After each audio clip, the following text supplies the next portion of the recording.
রাজ্যের স্বাস্থ্য খাতে বড় সিদ্ধান্ত নিল মন্ত্রিসভা।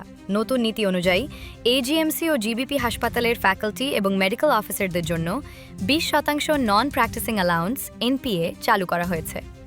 এর ফলে সংশ্লিষ্ট চিকিৎসকরা অতিরিক্ত আর্থিক সুবিধা পেলেও তারা আর ব্যক্তিগত চেম্বারে রোগী দেখতে পারবেন না।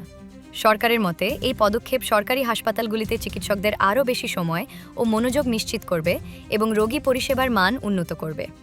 মন্ত্রিসভার বৈঠকের পর সাংবাদিক সম্মেলনে এই সিদ্ধান্তের কথা জানান মন্ত্রী সুশান্ত চৌধুরী।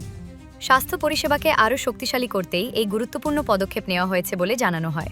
মাননীয় মুখ্যমন্ত্রীর পৌরোহিত্যে গতকালকে ক্যাবিনেটে আমাদের যে জিবি পন এবং এজিএমসি যে হাসপাতাল, তাতে যারা ফ্যাকাল্টিরা এবং মেডিকেল অফিসাররা রয়েছে, ডাক্তার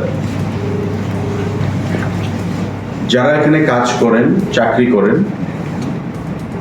সরকারি সিদ্ধান্ত অনুযায়ী তাদের প্রাইভেট প্র্যাকটিস বন্ধ করার সিদ্ধান্ত গ্রহণ করা হয়েছে।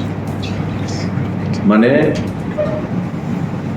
এতে করে 20% তাদের নন প্র্যাকটিসিং অ্যালাউন্স, যারা বেতন পাচ্ছেন তাদের বেসিক পের উপর 20% বেতন বৃদ্ধি করা হবে, কিন্তু তারা প্রাইভেট প্র্যাকটিস করতে পারবে না। এটা সিদ্ধান্ত নেওয়া হয়েছে মাননীয় মুখ্যমন্ত্রীর পৌরোহিত্যে স্বাস্থ্য দপ্তরের তরফ থেকে। প্রাথমিকভাবে শুধু জিবি হাসপাতালের মানে AGMC, Agartala government medical college এবং গোবিন্দ বল্লভ পন্ত হসপিটাল, জিবি হসপিটালে এই ডিসিশন কার্যকর হবে। সারা রাজ্যে কোথাও এটা কার্যকর হবে না, শুধু জিবির জন্য।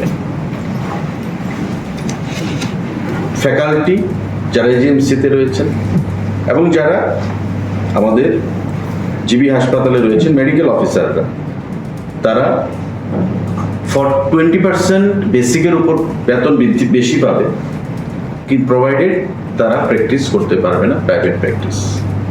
এই সিদ্ধান্ত গতকালকের ক্যাবিনেটে সেটা গ্রহণ করা হয়েছে।